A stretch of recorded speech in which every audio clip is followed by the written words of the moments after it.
Hello, good evening, everybody. Welcome back to Gooner Gathering. Yes, I managed to sort out my mic issues, and we are back for a nice review of a really interesting game in the Champions League from yesterday. I am Gooner Lee Mead, joined by the poshest man in all of sports entertainment, Posh Bertie. It's all yours, son. How are you? I commend you for definitely sorting your microphone out. There was definitely no one echo with the music at all. Yeah, I'm doing fantastic. What do you mean? No, I'm it's fine. crestfallen. What? You sorted it out. You sorted it out. You did your intro. It's fantastic. I'm doing great, thank you. Wonderful. Yeah, I'm very pleased we got the win yesterday. Yeah. But of course, there's a lot to discuss regarding everything that happened. So I'm looking forward to. There's a lot to unpack, isn't there? Yeah. From yesterday. I'm looking forward to discussing it with you, sir. And I am with you. So, for people who I can see, there's already a couple of people in the chat. If you're there, give us a like. Give us a subscribe if you haven't already. I'm pretty sure people have already subscribed to us. Why wouldn't you have done? We've just done our 1 year anniversary. Of course.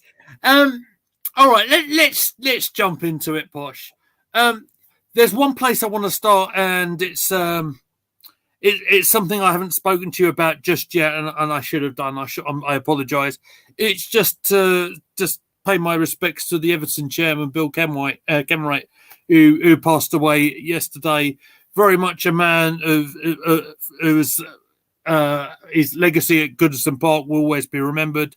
Not only that, obviously had his part to play in Coronation Street. He also had a massive part to play in the West End, which I have a lot of affinity for from back in the 90s. So I just want to say, friends and family, Bill Kenwright, it's a terrible loss. It was a terrible shock yesterday. And, we're thinking of yes. As, it was nice of Arsenal to make the little thing yesterday before the match, just to say, we're thinking of them as well. Into the match situation. Let's go from there. So we got the team news yesterday, and there was a very noticeable absentee in the squad. Unfortunately, is not in the back end unless you put it there, mate. Okay, no worries. And so the absentee I'm talking about, of course, is Thomas Partey. Obviously, no, I know from the Chelsea game, you're a big advocate of wanting him to play, and I know a lot of people were and very confused why he is not amongst our starting 11.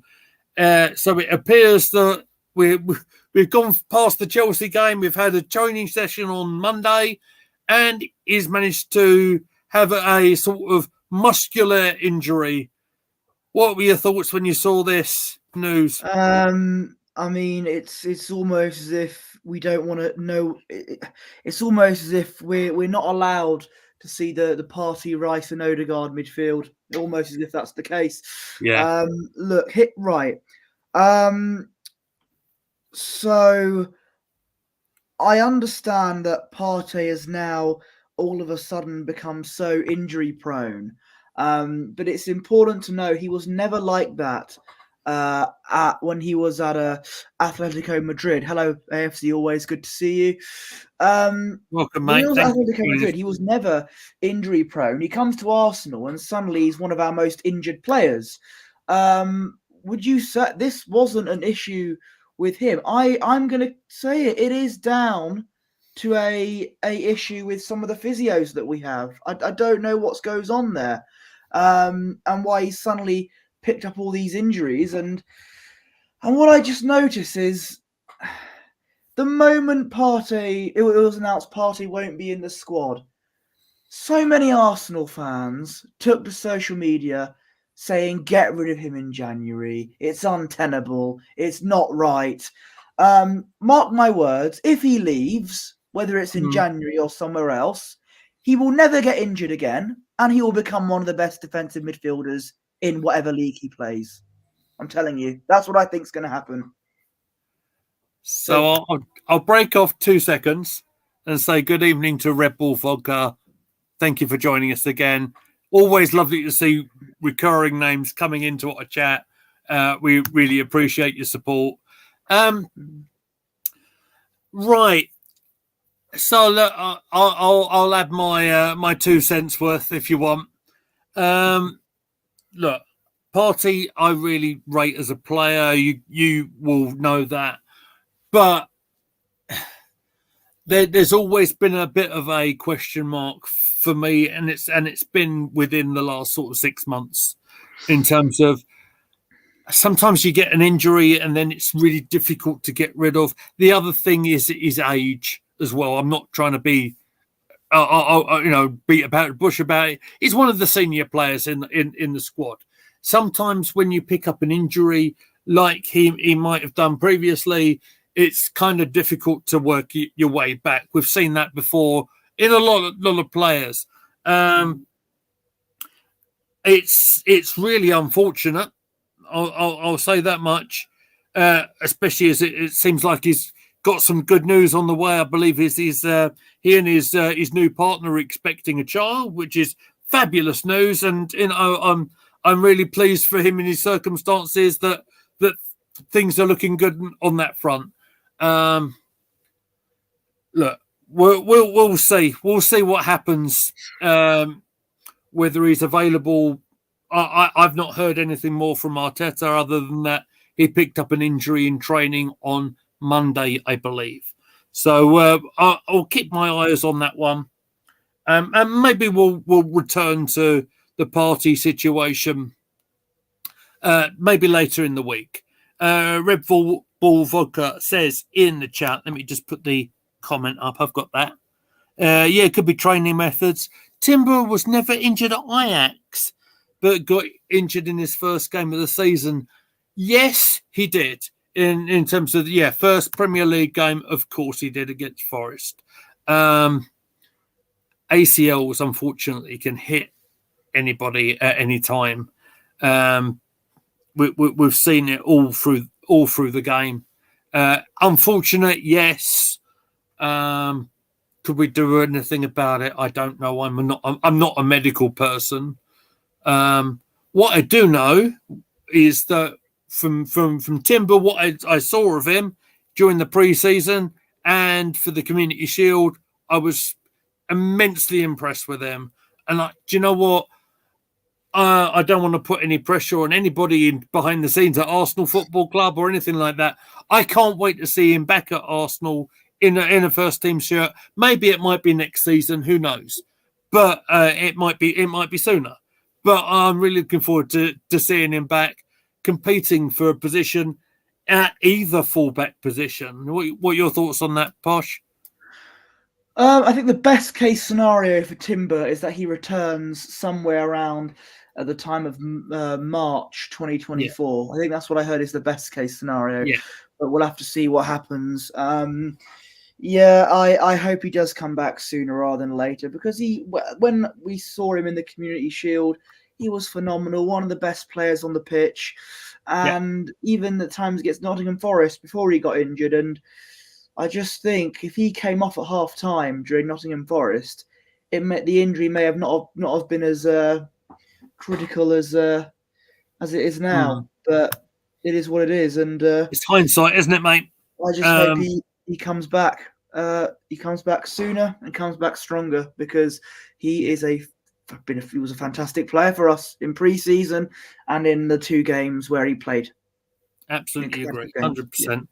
Yeah, ladies and gentlemen, listen to this. Me and Posh Bertie agree on something. I know, incredible scenes. So let's address the one change that was in our starting 11 yesterday, shall we? I think it's probably one I think we both called for, actually, and it was at left back. It was actually I think I have a picture of him. I think I put a picture in him.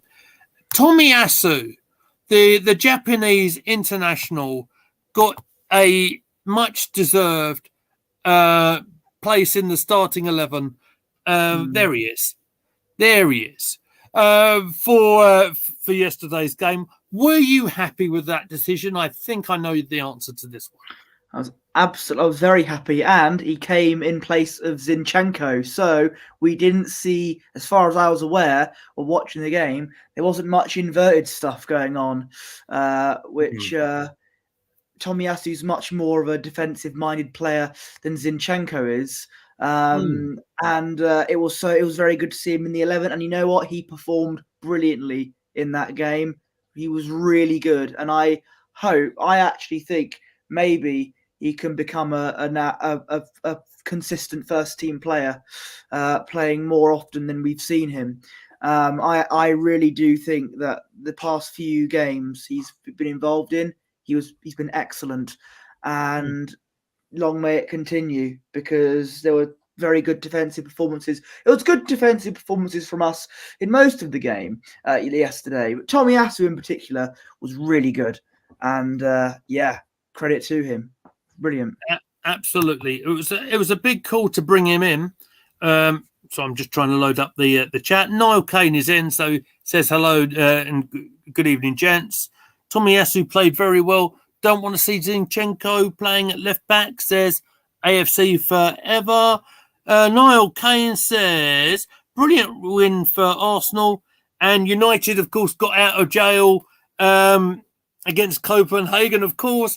Onana, can you believe it, was the hero for United, saving a penalty. You won't believe he scored as well. As well, yeah, of course. The human fridge himself, Harry Maguire. Fair play to him. Do you know what? I'll break off just briefly for Niall here. That it takes a lot of character. And it takes a lot of personality to come back into a side when you're getting ridiculed left, right, and centre.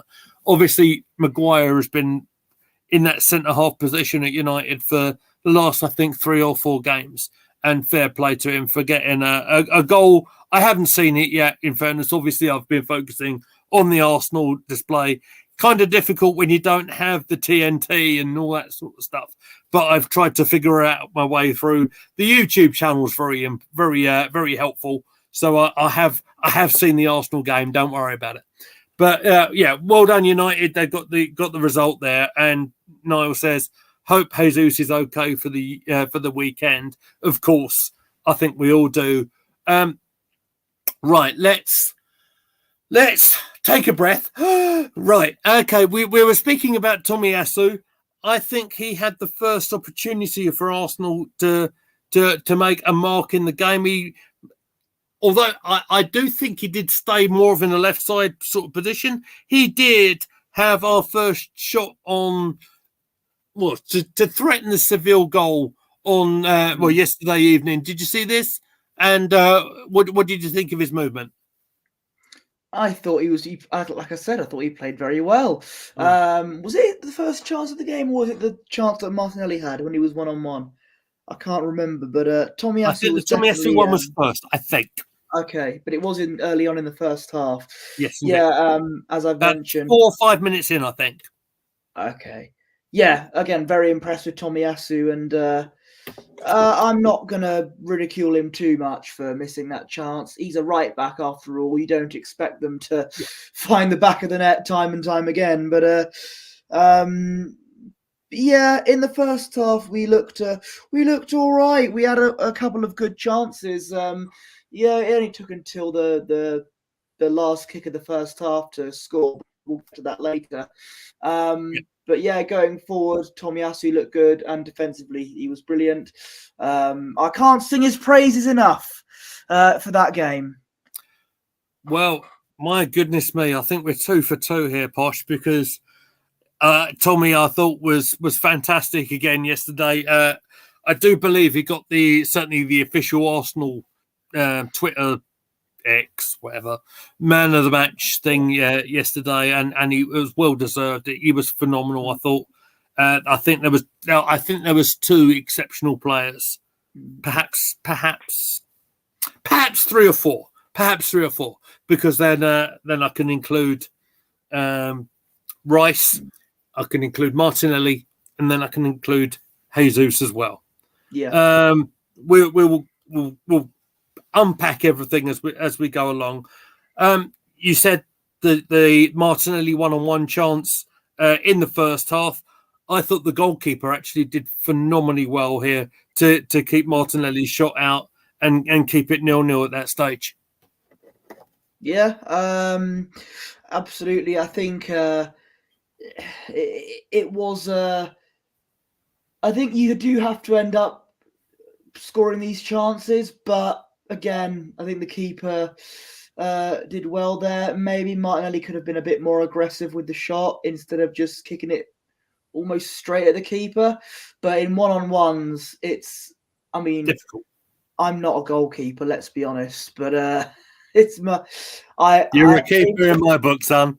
Oh, stop it! But in one-on-ones, it's difficult for the goalkeeper to kind of stop a player, particularly if they're as fast as Martinelli. So, but it's all about the timing of the shot and everything. So, but yeah, the keeper did well to keep keep Sevilla out of danger. Well, until almost the last kick of the first half, anyway. Absolutely. Nyland is the goalkeeper's name for Seville. Okay. I think I can pronounce that without butchering it too much. So we'll get to Odegaard in a minute. AFC always. Absolutely, it is on the agenda. We will get to it, and maybe I might have something to say about the ESR situation as well. Okay, Ooh. Excellent. Oh, okay. And maybe not everyone's going to like what I'm going to say as well. but as I always say about our channel, it's always a free platform for everybody. The guys that are on screen, you guys over there on the chat, we can all have an opinion, and no one's right or wrong. So that's what I love about our channel, and we'll keep going in that sort of front. So I think it's probably a good time. We spoke about the early chances. I won't say I thought it was the most thrilling game on the first half from the bits and pieces that I have seen of it. But what I was absolutely ecstatic about was the goal that we scored right in injury time. It was a phenomenal Cruyff turn from Gabriel Jesus to set Gabriel Martinelli away one-on-one. How composed, how quick was Martinelli to launch upon that pass. What a sensational goal it was. It's worth noting that the turn from Jesus, I mean, I've run out of good adjectives or superlatives to describe how brilliant that was. It was just amazing. And again, Martinelli, another one-on-one. He should have scored that anyway. Took it round the keeper. When he got a bit closer to the keeper, I was a little nervous he was going to bottle it. But he put it round the keeper, slotted it in the back of the net, and it was a lovely goal. 1-0 to Arsenal. Very tough place to go away to Sevilla. And it's a good time to score right at the tail end of the first half. So it's good that we have that goal. We had that goal going into half time to rather than put pressure on ourselves in the second half. Absolutely 100% agree with you on that. Very much reminded me, it's funny because we played them over the weekend, very much reminded me of the equalising goal that Martinelli scored against Chelsea when it from the William corner from Chelsea, literally absolutely on the counter-attack. Martinelli just blasted his way through the other end of the field to score. My goodness me, as a defender, he must be absolutely terrifying to play against. Martinelli, very he's fast as well, as we know. And there was again lovely goal round the keeper and in the net. It's a good finish, and like I said, the Jesus turn. It was that was nice. Even you, Posh Bertie, I saw your tweet saying Jesus did naughty things in this match. He's a naughty boy.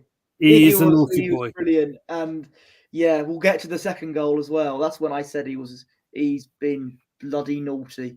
Well, let's go there now, shall we? Because yeah, very early into the second half, 53 minutes gone. Yes, I'm referring to my phone. Hello, Cyborg Ninja.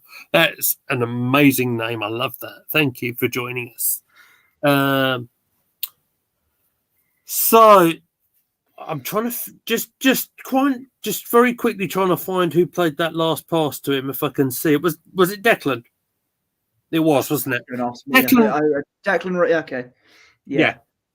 Declan Rice played the ball. Now Jesus was in that left-hand channel. Now it's quite.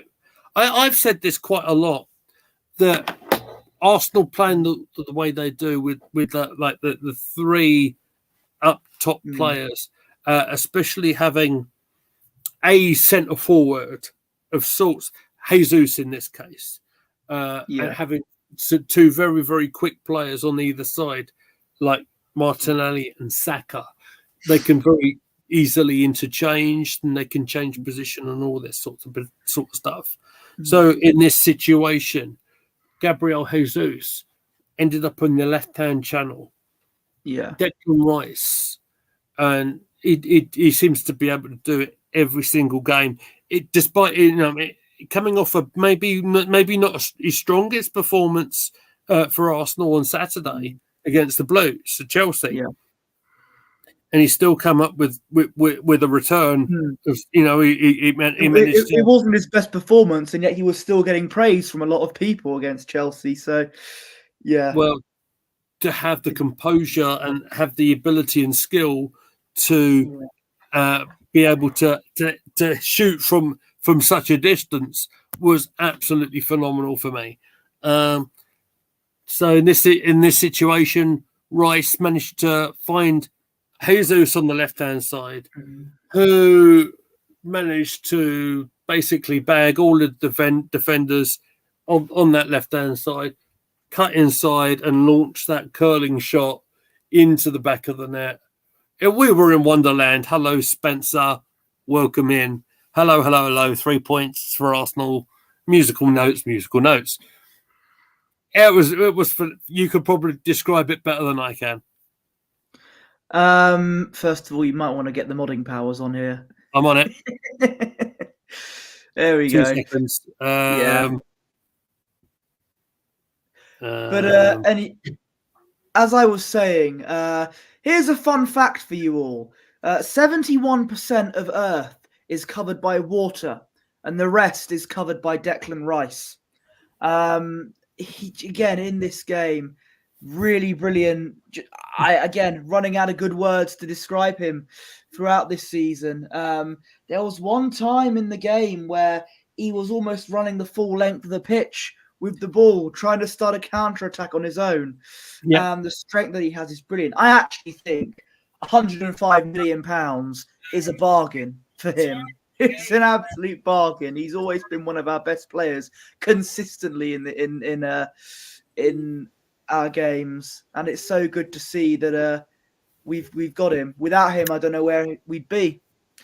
On Jesus, go on. You're gonna. Just 2 seconds. Have you deleted that, because I can't see it on my phone? Okay. Unless someone else has matched it. Sorry about that. Obviously, bots in the chat. Sorry. On Jesus's, thank you, AFC always. You echoed my point there. 2/3 of the earth covered by water, the rest is covered by Declan Rice. Yeah, well said. But yeah, on Jesus's second goal, on Jesus's goal to make it 2-0. When he was on the left-hand side and he managed to put it in the top right corner, it was a superb finish. And the keeper had no chance. And to score from that angle in the top right-hand corner, not all strikers can do that. Jesus managed to do it superbly. Saliba and Rice, first names on the team sheet every game. Well said, Spencer. And you know what? You might have to include Tomiyasu in that list at some point. He might become a first name on the sheet, maybe. Yeah. And also, sometimes he plays, well, he is everywhere on the pitch, but I kind of trust him more on the left-hand side than Zinchenko does, in my opinion. But yeah, Rice runs with the ball, track back was excellent. Yeah. I'm sorry. I'm trying not to be flustered by a bot in the Twitch chat. I'm sorry about that. I can't seem to delete it, but I'll carry on. Ignore it. All right. So we're looking comfortable at 2-0. Sorry, I need to refer to my phone again because I need to get the scorer's name down. So it was they ended up with a set piece. It was a corner. I think we were a little bit sloppy. Managed to get them back into the game. It was an unlocked header from Gudeg. Oh, I can't read it. JY. Gudeg. He took the header really well. I'd say that. I think he managed to escape Jesus in the marking. We can't really add too much more to that. So I again, as much as I've praised Jesus, there is one critical thing here with the goal, the goal that Sevilla scored. Why was Jesus marking one of Sevilla's tallest players when Jesus is a bit of a little man? That is probably down to Arteta for how he wants to mark players. But it's a Simon thing, isn't it? Yeah, I just don't see that. That didn't make any sense. And it was costly for Sevilla to get one back. I thought that with 2-0, we looked like we were cruising. We looked like the 3 points were almost in the bag the way we're playing. Obviously, we don't count anything, but it looked like we were the better team when we were 2-0 up. And then suddenly Sevilla poured one back, still in the 50-minute mark, not quite the hour mark just yet. And I thought, right, away from home, we've gone from 2-0 up to 2-1 up. Sevilla are now revived because of this. It was only going to end one way. Spoiler alert, it didn't happen, but it was a case of us having to hold on and try and make sure we still win, which we did. But our free-flowing performance early on in the second half turned out to be quite shaky and quite nerve-wracking. So how dare AFC Forever say something like that about Eddie Nketiah? What, state of fact? How dare you? He came on the pitch for Jesus, who, yes, hopefully the injury isn't too serious, as he said, because based on his performance yesterday, he was a phenomenal. Great player that we need. Absolutely agree. Of course, I'm merely teasing. Of course, I'm playing my gimmick as always. Man marking the players, putting a 5'10" player on a 6'6", height advantage all day. Yeah. So yeah, there was that moment where obviously they probably went to sleep for a little bit. I don't think there were great many chances either side until right at the death. Apologies because I don't have the guy's name who had the shot. So this is going to cause a few arguments. I don't know. Is this the Raya situation? Bakuna. Akuna Matata. That sounds very much like something from The Lion King, but we'll carry on. That's because it is. But yeah. Thank you. Let's so obviously as Bertie has referred to here, there was a situation where there was a shot really, I think it was in injury time actually, which David Raya did manage. Sorry, not Acuna, Ocampos, sorry. Ocampos. Okay. Acuna's the left back for Sevilla. Ocampos is the winger. No problem. Thank you for that, mate. Appreciate it. As always, your professionalism on Gooner Gathering is always second to none. So the save that Raya made. Now, I want to say to you all that No, it might not have been the most convincing punch that David Raya did manage to do. However, if he hasn't have managed to get something on that ball, do you know what? That would have made the score 2-2. It would have put us in a bit of bother in the group. So I want to credit the goalkeeper for managing to do what he's paid to do in getting that something on the ball, which prevented it from ending up something more serious. And Spencer says Raya punches the ball and hits the bar. Good save, unlucky misdirection on the ball. Yeah, I mean absolutely could have gone anywhere, and goodness knows the meltdown that would have occurred if it ended up in the back of the net. Of course, that would have been not good at all. Let's give Raya the credit he deserves.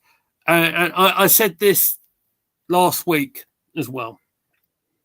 I think Arteta has made his bed in the goalkeeping situation. I think he's decided that Raya is, for better or for worse, he is the one to go with. We will probably see Ramsdale next Wednesday in the Carabao Cup. He wouldn't have brought Raya in without the. I mean, he can say they're competing and all that sort of stuff. It's very difficult, I think, for a goalkeeper to fight for a position, unfortunately. And do you know what, Spencer? On that, I have seen a few whispers of him going to the bridge. Yeah, I think he's more likely to leave in the summer, but I wouldn't be surprised if he does want to leave. I mean, you go from being the first choice keeper, suddenly you get a keeper that's on again, Raya, phenomenal keeper, as I said. So it's going to be hard for Ramsdale to get game time when it's decided that Raya's the number one keeper. So I again, this is a thing we have to keep an eye out on, but having two goalkeepers is a good thing. I don't want to end up with David Raya as the first choice and someone like Karl Hein or Runnison as the backup, because having two good goalkeepers is a good advantage to have. Look at Man City, Ederson and Ortega, two good goalkeepers, and it's the same with Arsenal, really. It's the competition for all places that I think a lot of the big teams are thriving for, isn't it? And it's probably fair to say that with Ortega and City, he played in the game over the weekend, and it was, you know, they wouldn't play him if it was any mug. Let's be fair. So, and like you say, you know, only 2 England games ago, I think Ramsdale was in goal for England against Scotland. So, but it's a tough situation, especially coming up to the Euro Championships in the summer.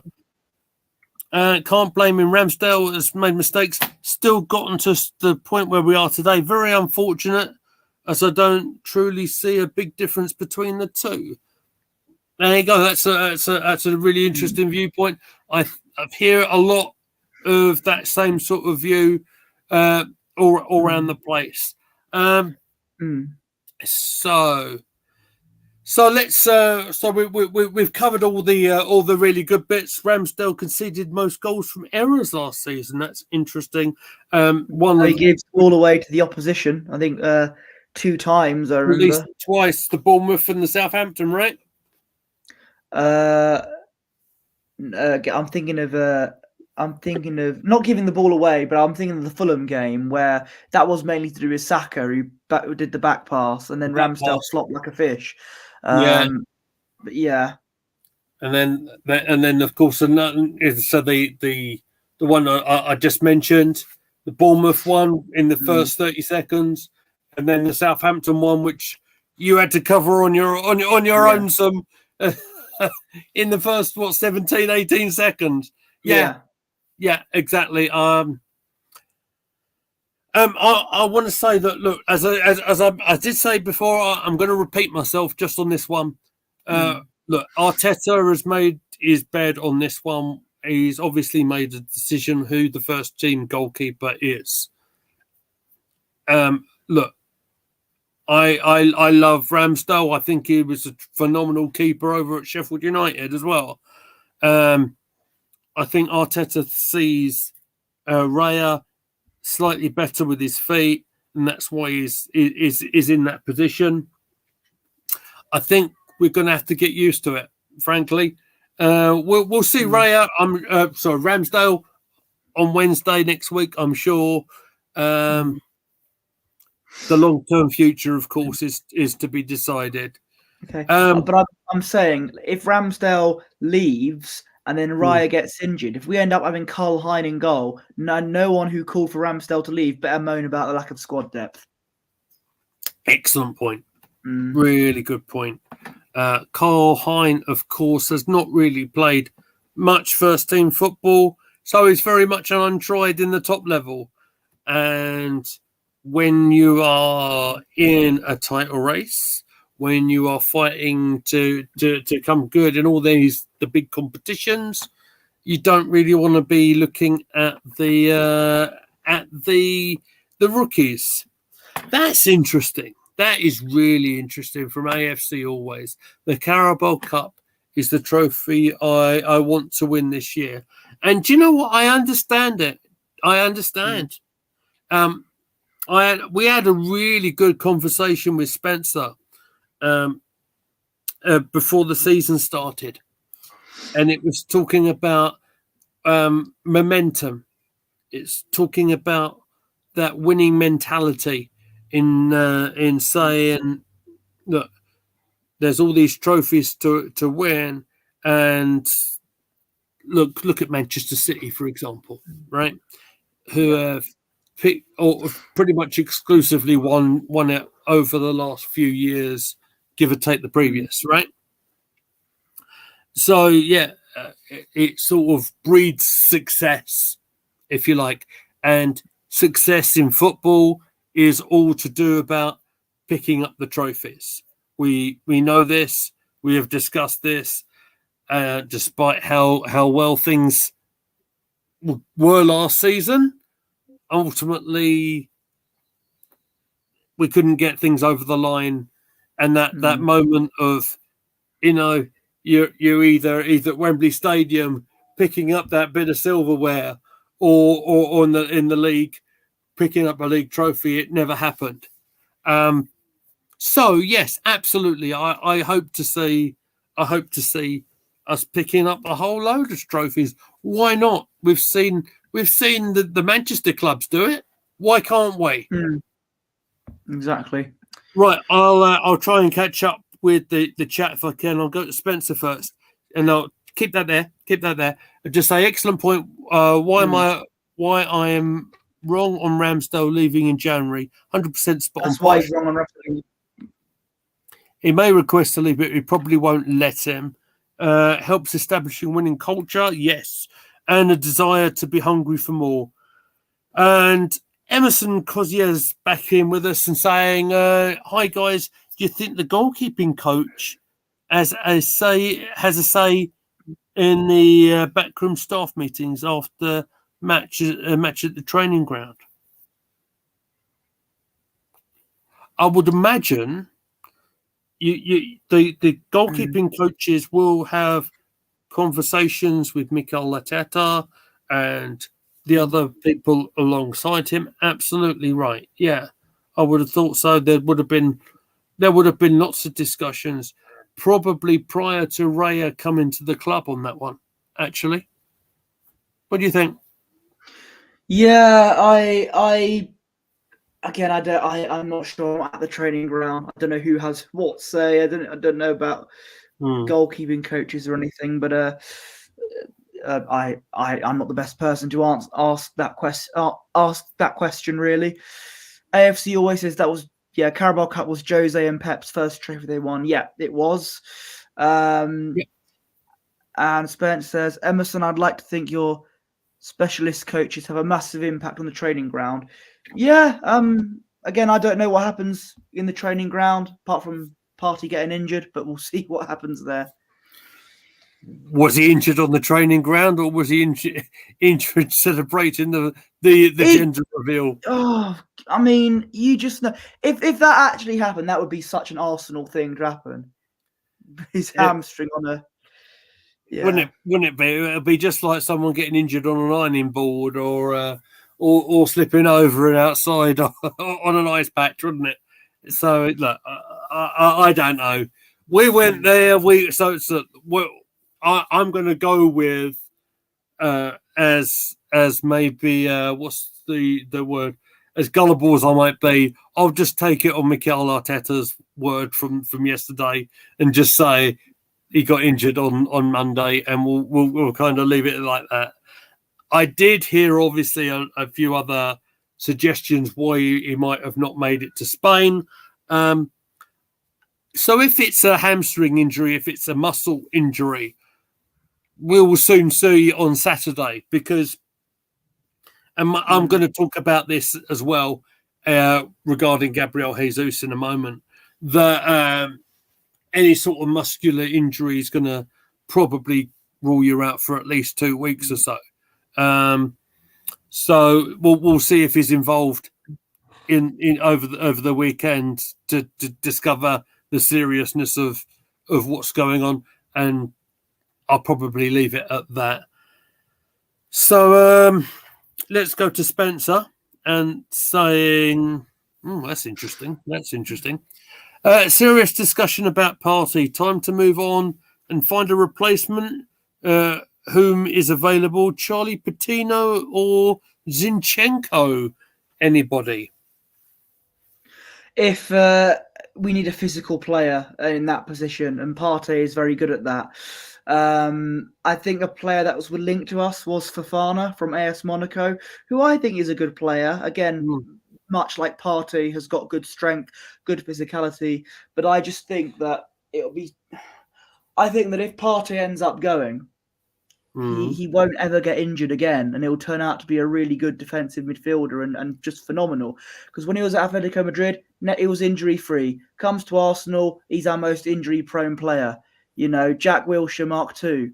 And I think if he ends up leaving, the same people who moan about squad depth and now suddenly want Partey to leave will look very silly. And also, Partey will end up being a great defensive midfielder like he is, don't get me wrong, for us. But he'll never get injured. He'll rarely get injured if he leaves and goes to another club. That's what I think is going to happen. Okay. So, interesting. I'm just going to go on the devil to Google. You know, I think is the phrase I'm looking for. In the wise words of Kylie Minogue.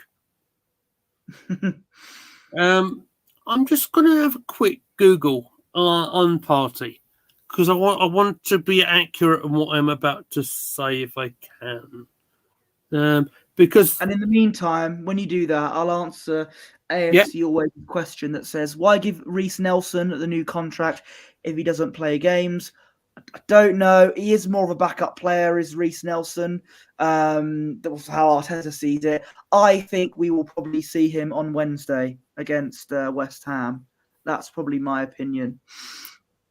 100%. And Spence says, summer transfer. This is summer transfer comment. He is never healthy. If we didn't have Rice, we'd be in super trouble. Absolutely. If Rice ended up going to Man City in that bidding war that we had, we would be in deep doo-doo. I think that's a scientific term. Yeah. And I'm glad that we have Declan Rice. And that's why I want to see Partey and Rice in midfield together. Do you realise how solid that sounds and how solid that is as a midfield duo? I want to see it. Do you know what? Yeah. It does sound great, mate. It does sound great. But and it would Partey, and you use the example of age. Partey's getting older. You've got Rice there in a way to, when Partey gets older, he can, he helps him with more of the, they'll bounce off each other well, I reckon. Partey and Rice. Yeah, if he didn't have that question, there's lots to unpack on Partey, which some of which I'm not very comfortable about talking about. Obviously, right? What I All I want will to say, if he ends up starting against Sheffield United, then we yes, might know what the reason was why he wasn't in Spain. yeah, I know what you're alluding to. absolutely. Without saying it, you've done it. So yeah, absolutely, yeah, get you. So the only thing, as I see something flying in front of my face, wherever that is, so Partey in these so he's 30 years old now. I have just discovered, right, and has started picking up injuries. You know that as well as I do. I don't think it's likely for all the bravado and all this that he'll move to another club and he won't get injured again. I don't think that's how the human body works. I do rate Partey as a player, I really do, and I hope you're right. And your premonition of having him with Rice and Odegaard sounds fantastic if they were all 100%. Well, if Odegaard wasn't a ghost, then yeah, that is the case. Did I just say as I said, if they were 100%, right? Yeah. Right. So yeah, it's look. I don't know. We'll see. Hey, we could always put Partey right back again. No, I'm joking. I'm only playing with you. But and you'll be right. I'm surprised you haven't come back at me. How old is Jorginho? Is probably the other thing. Partey's a better player. I think Jorginho is a more reliable player, though, and it's just my opinion. And, in terms of injuries, yes, yes. I'd argue with that in terms of injuries. Exactly. That's in my opinion. That's to do with Arsenal's. It's to do with how Arsenal train their players. Okay. Okay. But I also understand there was a comment about Jorginho being a bit more sideways and stuff like that. I think he is more of a how can I put this? He's more of a solid, not spectacular kind of player. And yeah, you're right. Yeah, plays two starting backwards, and I understand that viewpoint as well. Maybe a viewpoint here, maybe on my part, and I might be completely wrong. So look, it's just my point of view. The views of Goonley Meads might not represent the whole views of everybody here at Gooner Gathering, right? That if Jorginho does a defensive staying behind, like just in front of the back four, say, or three and Zinchenko or whatever, it does free up Declan a little bit to do a bit more than a defensive midfielder, which a lot of people think he can do. It's just a thought. Again, we'll see. We'll see. Also worth noting, as a defensive midfielder, the clue's in the name. So, and Jorginho is good at that. He's more of a defensive-minded player. Completely, 100%. Let me just keeping up to date with the chat. Emerson Cozio says also some of the academy players will be on the bench. Sago Jr. I need to stop myself from saying Sonogo Jr. But it sounds like it, doesn't it? Yeah, it does. Sago Jr. will get another chance. I think he'll be on the bench rather than starting. I think West Ham are a stronger team than I think Brentford will be. I think he'll probably be on the bench. Kozia Dewberry, Spencer, again, another player that could be on the bench for that game. I don't know. It's hard to tell when it's a Carabao Cup game, which people say isn't the most prestigious competition, but you've got teams like West Ham who might. They play midweek as well, don't they? Whether they'll go full strength or not is a different question. So it's a funny one. And Spencer also says, I don't watch a lot of academy games. So yeah. I don't know what they're like game in, game out in the academy. I have seen Kozia Dewberry personally, and it was once. and I won't take that to the bank because it was like in pre-season and all that sort of stuff. Again, I will need to do a bit more research my end on that one. I do know he's very highly rated. I definitely think he'll be involved in the squad on next Wednesday, but we'll see. I don't want to jump the gun too far here because we have other things to probably talk about as well. As much as we've spoken about the good points, the Martinelli goal, the pace he showed for the finish, Jesus' contribution, probably his best game of the season. Probably there was a bit of a damp squid at the end of it with Jesus.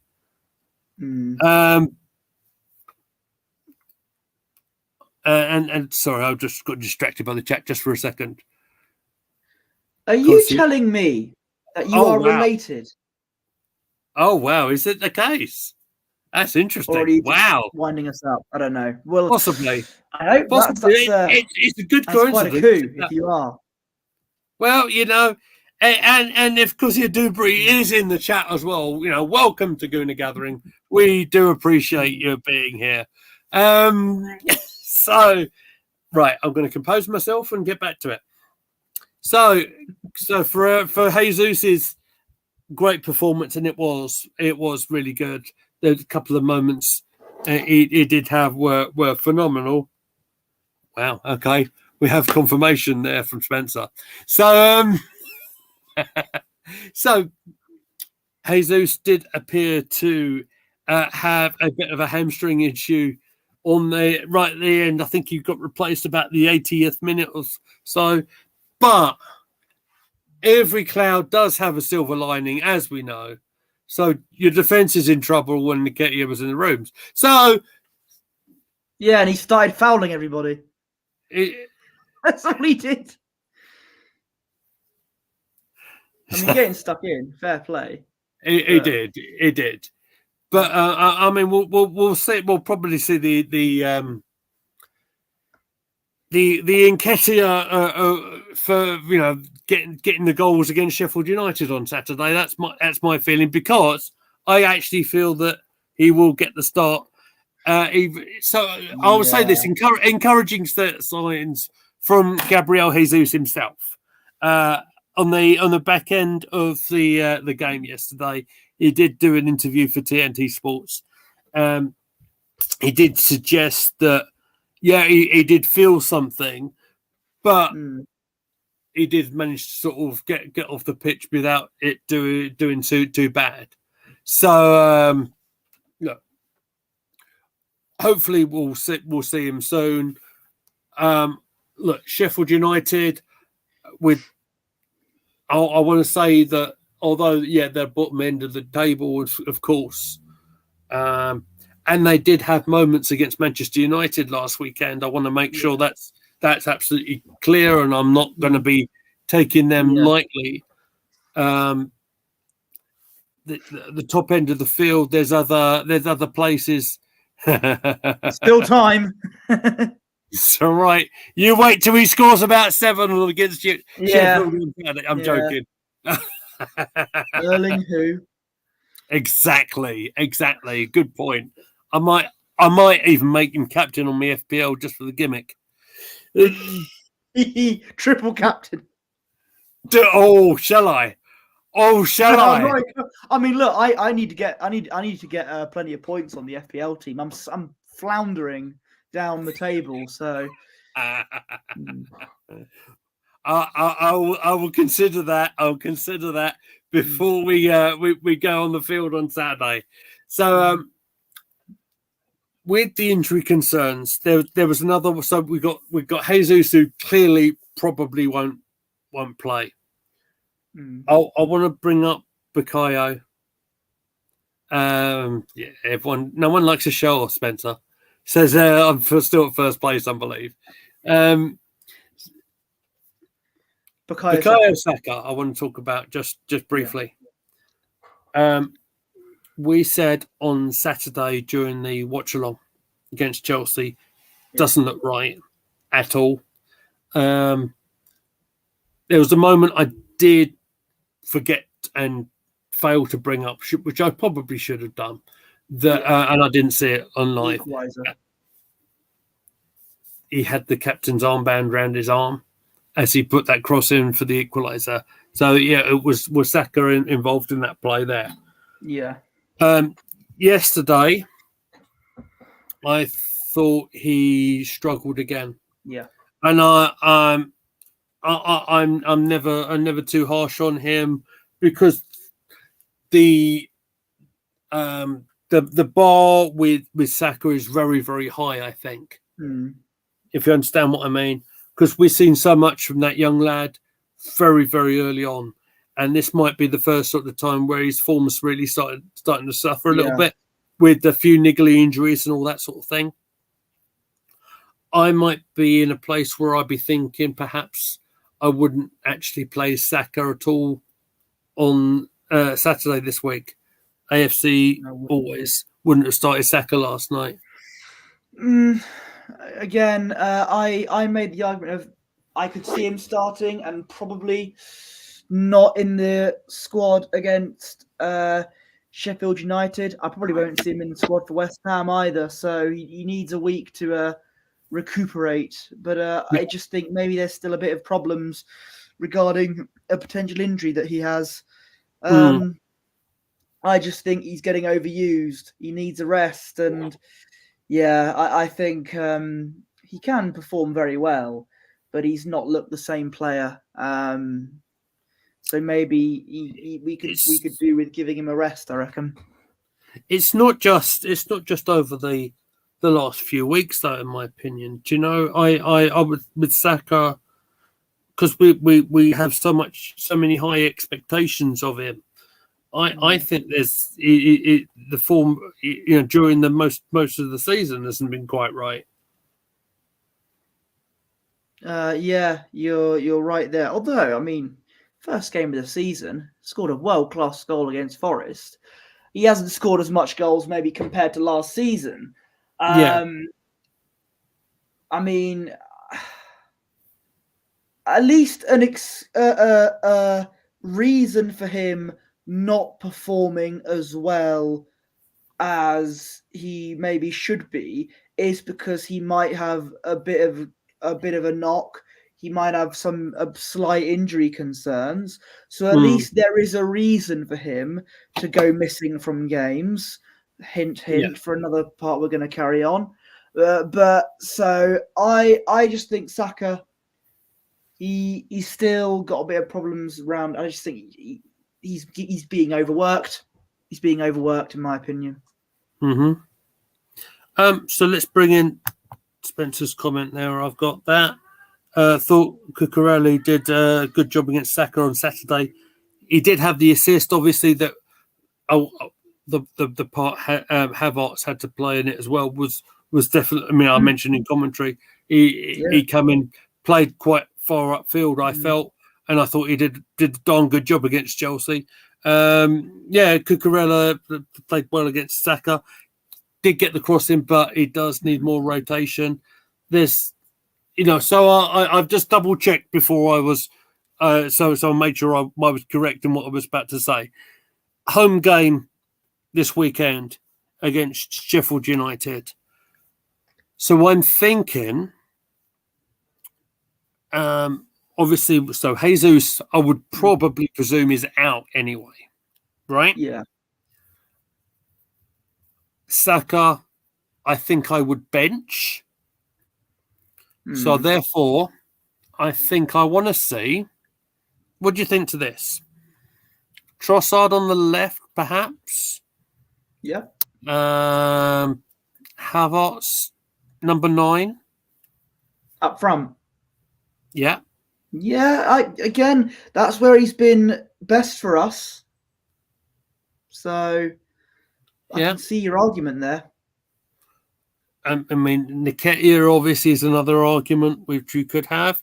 I mean, Nketiah could go centre forward, he could go left, he could go right. Nelson is the other option, of course. I am leaving out Martinelli here. and I want to be careful with him as well because he's just back from an injury as well. I'm not taking Sheffield United He looks serious. fine though, but I don't see any problems with him. But I'm not sorry. What I mean to say is I'm not taking Sheffield United lightly. What I mean to say is that there is a bigger picture in this scenario. And Spencer's trying to get out what I'm trying to say. Arteta rarely rotates his squad. That's the issue. But he might do in this situation. He might do. And I say why, because we know that Saliba, for example, has got a bit of a toe issue still. Yeah. And I want to be careful with him. The Odegaard, I think, will jump into in a second. I probably want to keep Tomiyasu at left back this weekend with the thought process perhaps of Zinchenko coming back in on Wednesday. But all right, so the in the chat, AFC Always has just said Odegaard must be dropped. Now, this is one that has been a bit of a concern, perhaps over the last few weeks. There has been moments this season. I want to make sure I'm on record of saying we covered a few of them. Odegaard has done quite well. Unfortunately, there's been a few games, certainly the two over the last couple of days, when unfortunately Odegaard has been very quiet indeed. In fact, the only time I think I saw Odegaard, there was two occasions yesterday. Yeah. One was the shot that he latched upon, which he just blazed over the bar. Yep. And the other time I saw him, when he came off. Yeah. Yeah. You got it. So what's gone wrong? Why is Odegaard struggling, Posh? Because it's a big game. And I think that is a bit harsh because there have been times in games against strong sides where Odegaard has turned up. If you think back to last season, Tottenham away, he scored the second goal. Newcastle at St James's Park, where I thought we were going to lose that game, Odegaard scored the first goal, and he had a good game then.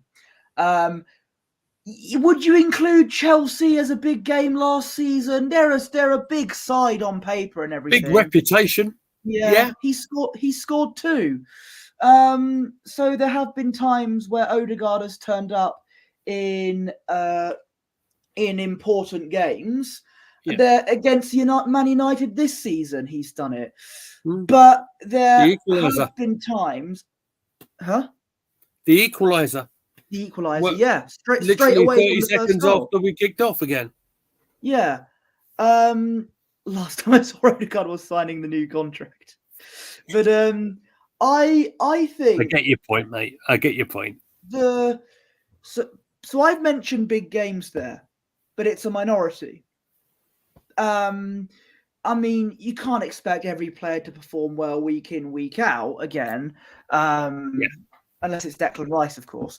But I think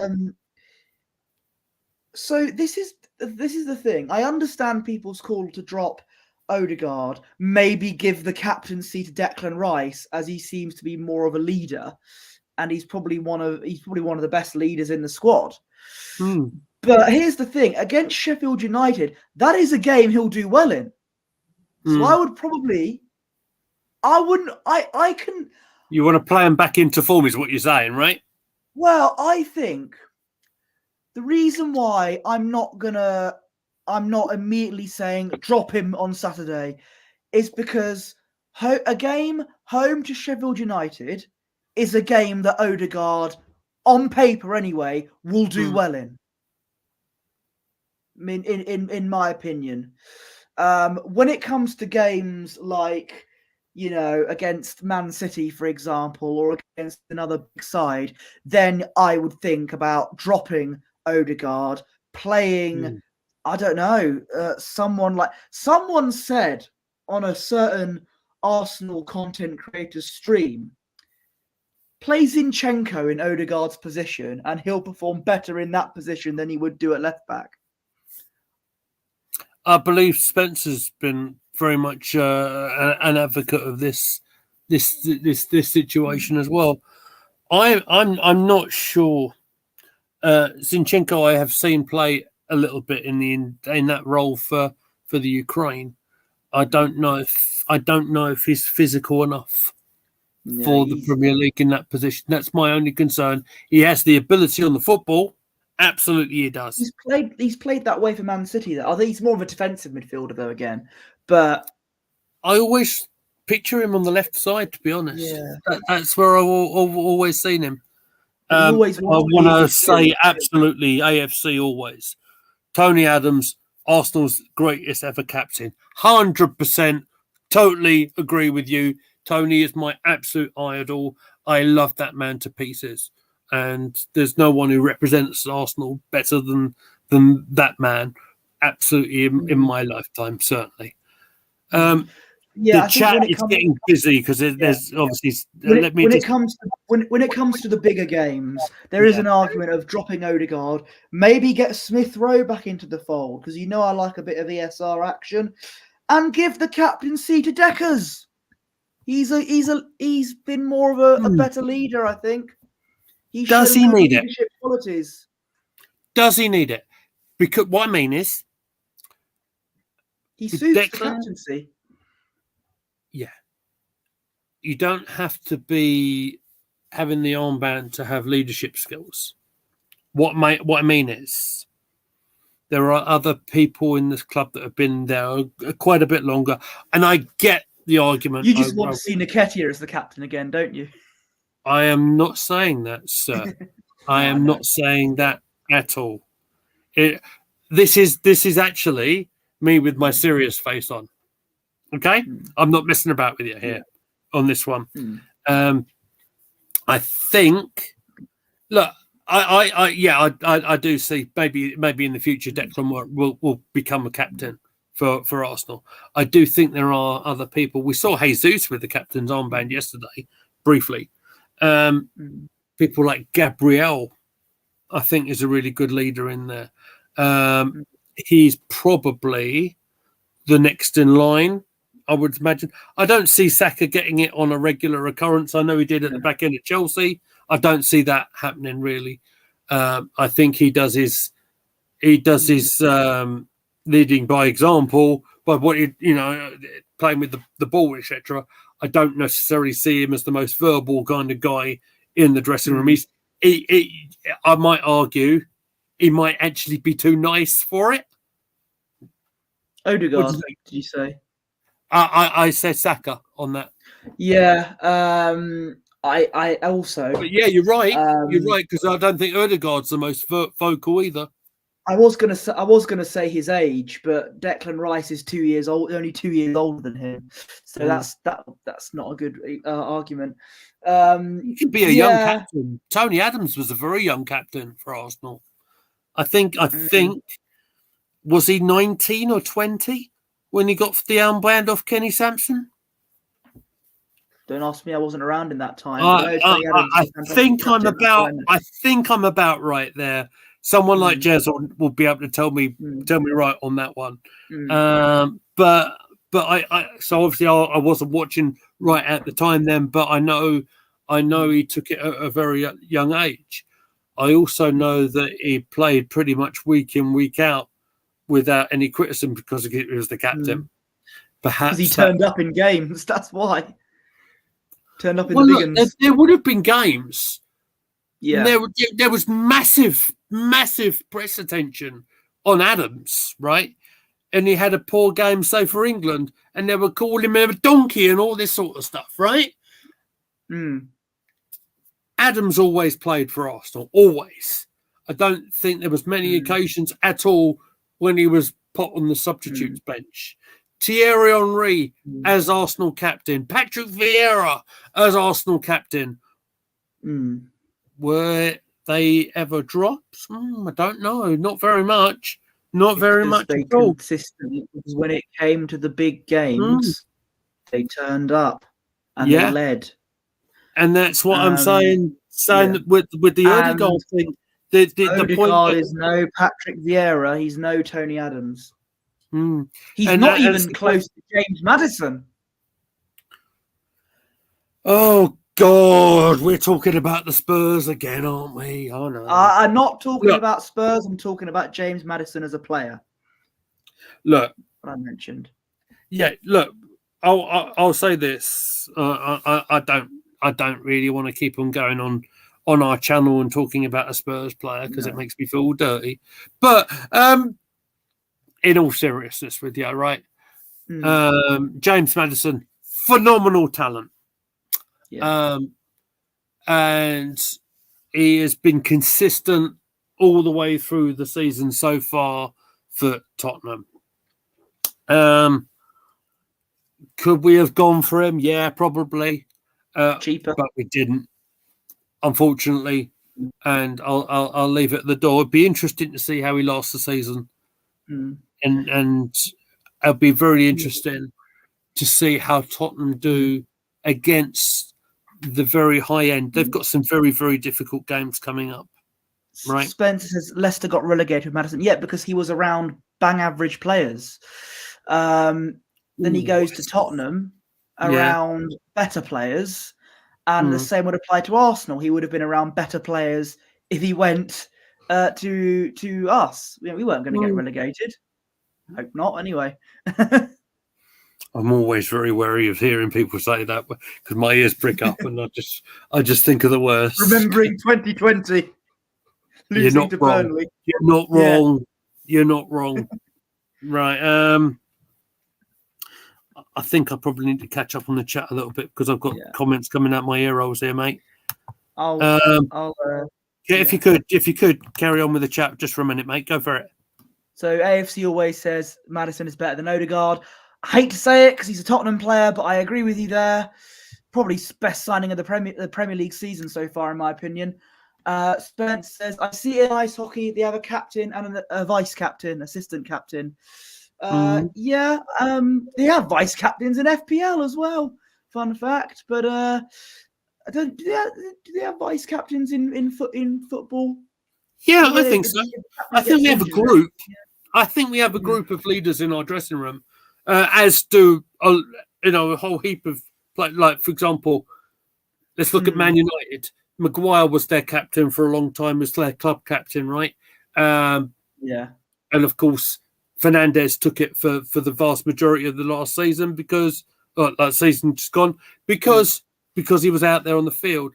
Newcastle have got a player that's been there, centre half, that's been there for ages. Jesus, what's his name? I'll have to think of it. His name. Right. But the comments are coming in thick and fast here. I can see it. Spence says Tottenham's success is absolutely based on Ange. I don't expect Ange to stick around for a long time. Look, I even said it on Twitter. As much as I hate praising Spurs, they're doing well, and Postecoglou seems like a nice bloke. So we'll have to see what happens. As you said, they got a tough run of fixtures coming up. It'll be interesting to see if they carry on with their run of form. It'll be interesting because against the big boys, and they turned up against Man United. I saw that game live, and they did ever so well there. But I believe they come across Manchester City very, very soon, and that is a massive test. If you want to put a benchmark down, we beat them the other week, so to see if Spurs can. Massive welcome, of course, to Jez, who's in the chat. Yeah, I thought I was about right. We mentioned you when you were thinking about say his name and he will appear. Jez Collins will know. Cometh the hour, cometh the man. There he is. Good to see you, Jez. By the way, fantastic. Adams was 20 when he got the captain's armband. And again, Yeah, it was a massive decision to make as well because Kenny was an absolute legend at the club as well at left back. Chap I've actually had the privilege of meeting in person as well. Kenny Sampson, the left back. So yeah, it was a big decision to make.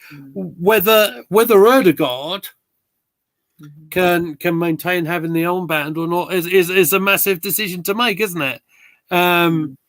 Like we're saying, did we ever see the likes of Adams, Henry, Vieira get replaced very often?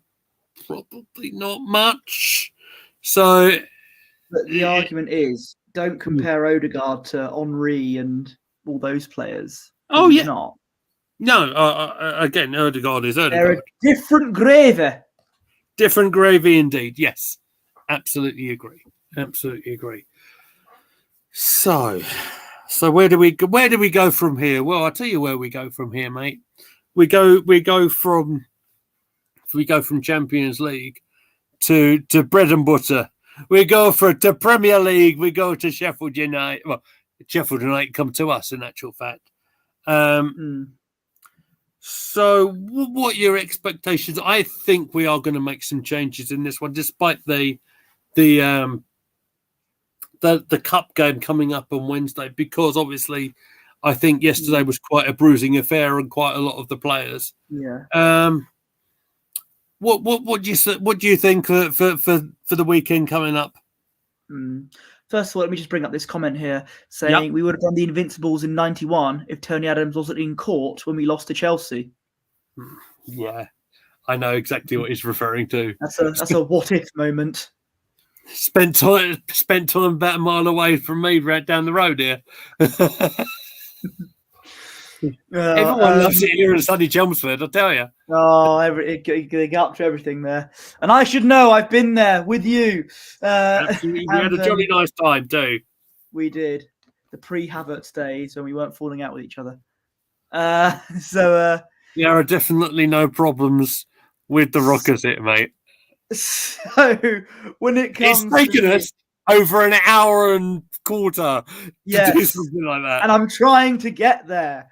You see when you get there. We'll go to the Sheffield United game now at the Emirates. On paper, we should be smashing them, but you can't. Football's not played on paper, obviously. And Sheffield United gave Man United, gave Man United some problems, I believe, when they were at Bramall Lane. But actually, we watched that tonight. We watched it tonight, and they played some really good football. Got back in. Gave Man City a few problems. They certainly did. So, but again, that's at Bramall Lane. They're coming on our turf, so we need to show that. Obviously, they've just been promoted. We're a far superior club. We need to show that we can easily beat teams like Sheffield United in our yard. Exactly, and this is our yard. It's our yard now, and the silliness is coming out now.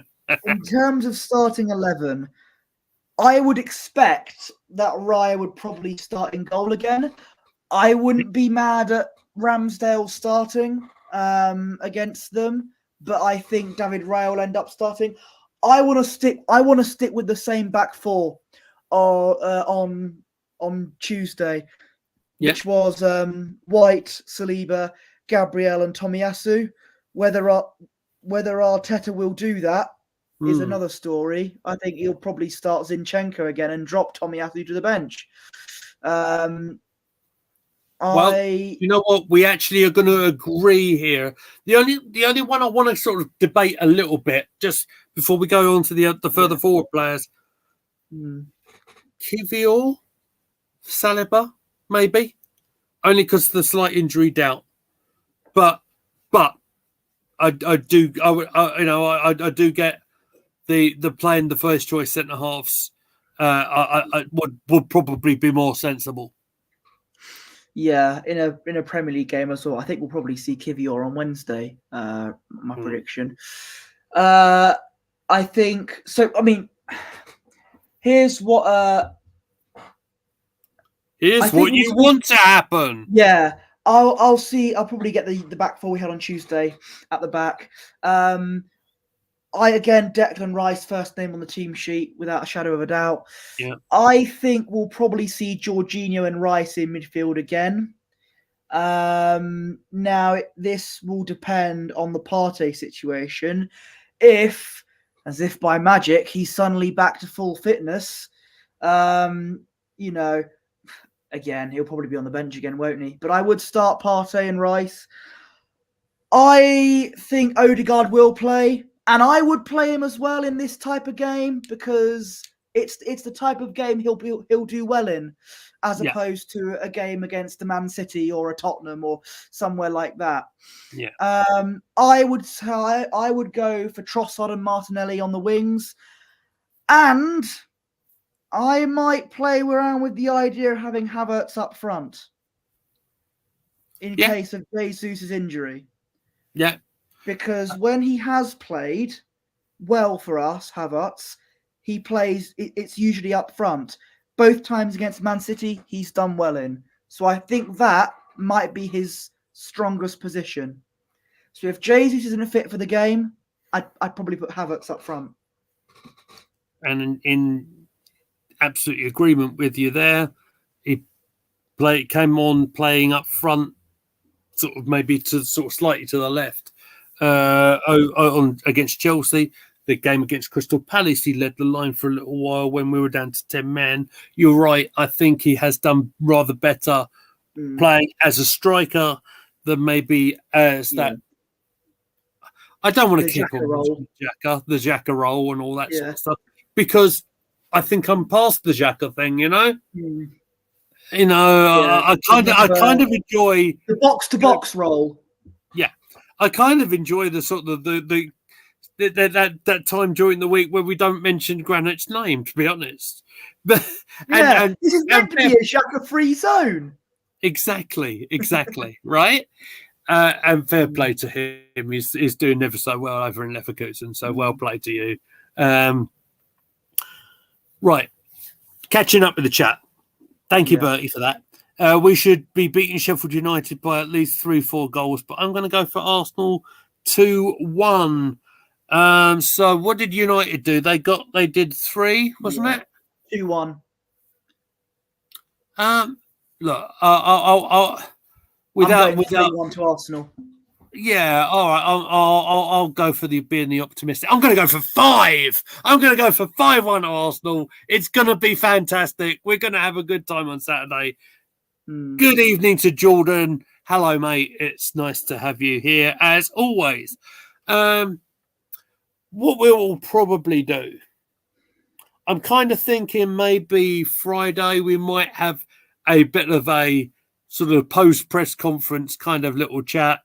Obviously, Saturday's game is not live on Sky Sports. And I won't be there to watch it on a definitely legal stream because I'll be watching one of the the most out-of-form teams in the conference. Bertie's Ebbsfleet highlight of the week. It's the Daryl McMahon derby against Dagenham and Redbridge. Against the Daggers. Oh, my God. Yeah. Wow, this is my family's home territory, you know. This is where my nan, my granddad, my dad was brought up. Yeah. So I'll be watching Ebbsfleet inevitably drop points again. Well, hopefully Arsenal won't. Yeah, absolutely. High fives going on there, mate. Absolutely, of course. So look. I think probably for tonight's stream, my goodness me, has that gone on rather longer than we anticipated or what? I think we could talk forever. We really could. But yeah, I've really enjoyed your company as always, Bertie. Thank you very much for joining me. 4-0 to Arsenal, says Spencer. I'm loving the positivity on the end of the stream, particularly. I can't wait till when we concede in the first minute again. Don't. I was just going to say. That's why I said 3-1. What's hilarious for me is how we are sometimes, especially during the live matches, we are so polar opposites. It's untrue. And the short, if you haven't seen it already, take a look at it. It's hilarious for Declan's Rice goal, where I'm saying to Bertie, look, I'm sure something different will happen, despite how daft you might think I am. I don't see it happening as he puts the ball in the net. Yeah, suddenly, hang All on. right. I'm too busy tweeting about how rubbish we are. Oh, yeah. United have scored. doing a tweet. All right. So before we close up, I think AFC always has asked a question. Who loses their first home game of the season? Is it Arsenal or is it Spurs? Who loses their first game first, full stop? Because we're both Arsenal and Spurs are the only unbeaten teams in the league.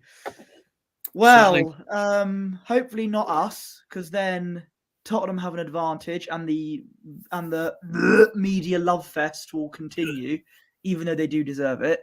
To be fair, you're all over it on Twitter as well, mate. I've seen it. I can't argue with it. They have been impressive this season. As much as I hate to say it, even though I've been constantly saying it, it's a warning. But I would say this: they've got a very, very tricky game on Friday. Any game at Selhurst Park is always very, very difficult. It's a TV game on Friday night, Crystal Palace against Spurs. So we'll be very interested. They go first this week. Let's see if they can extend their lead at the top. And obviously, we've got the 3:00 kickoff against the Blades at our place at the Emirates this weekend. Yep. And hopefully it won't be any stress at all. So that way we've totally avoided answering the question.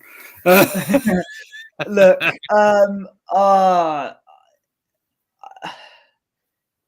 hopefully not us. Hopefully not us.